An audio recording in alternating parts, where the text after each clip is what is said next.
Welcome to EcoTalk with EcoSafe, where we talk about the different environmental issues and eco-friendly habits we can develop in our own lives. My name is Jacob. My name is Elli. And my name is Drishti.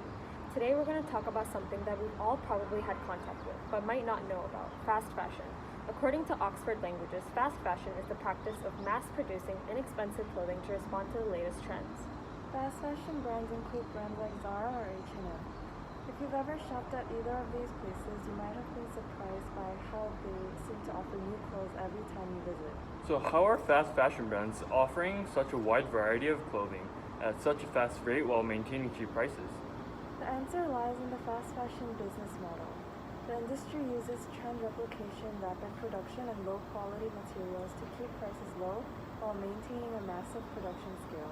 This business model has many implications. For one, the emphasis on cheap prices means poor quality.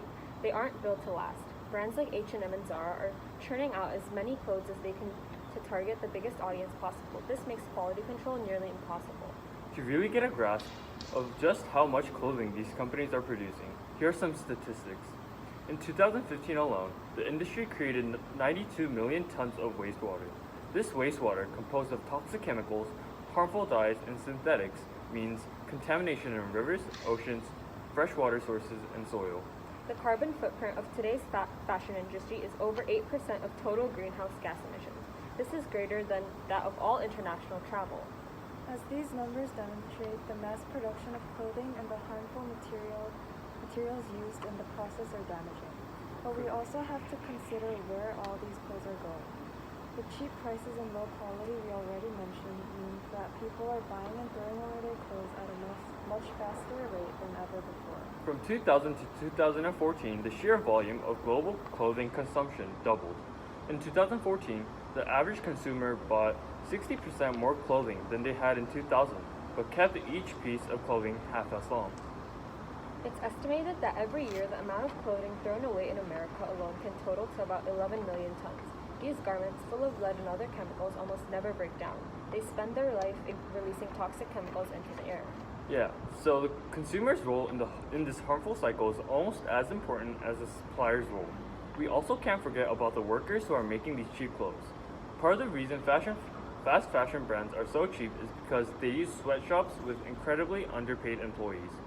In American sweatshops, undocumented immigrants make up the majority of these underpaid workers. They work 12 hours a day and average about $2.77 an hour. So what can we do to help? Well, we can try to consume more sustainably. Buying 15 things from Shine or H&M might be fun, but these clothes probably won't last too long. Instead, invest in 2 or 3 high-quality items for the same price. You can also try to purchase from more sustainable brands that have a more eco-friendly philosophy. Websites like goodonyou.eco can help you find more ethical brands. Not only will doing this aid the environment, but these prices will also probably last longer in your closet. In the end, what really matters is applying this knowledge to our daily lives. Knowing that fast fashion has an incredibly detrimental impact and exploits sweatshops, we have to shift our consumption patterns accordingly. This can look like buying from more sustainable brands, buying vintage clothes, rental clothing, and more. But the bottom line is that we simply have to purchase less while holding ourselves accountable for the purchases we do make. In the documentary The True Cost, author and journalist Lucy Siegel said fast fashion isn't free. Somewhere, someone is paying. Thank you for watching, and we'll see you next time with more information on different environmental issues and eco-friendly habits. Email us at ecosafestudent@gmail.com with any topic requests. Thank you.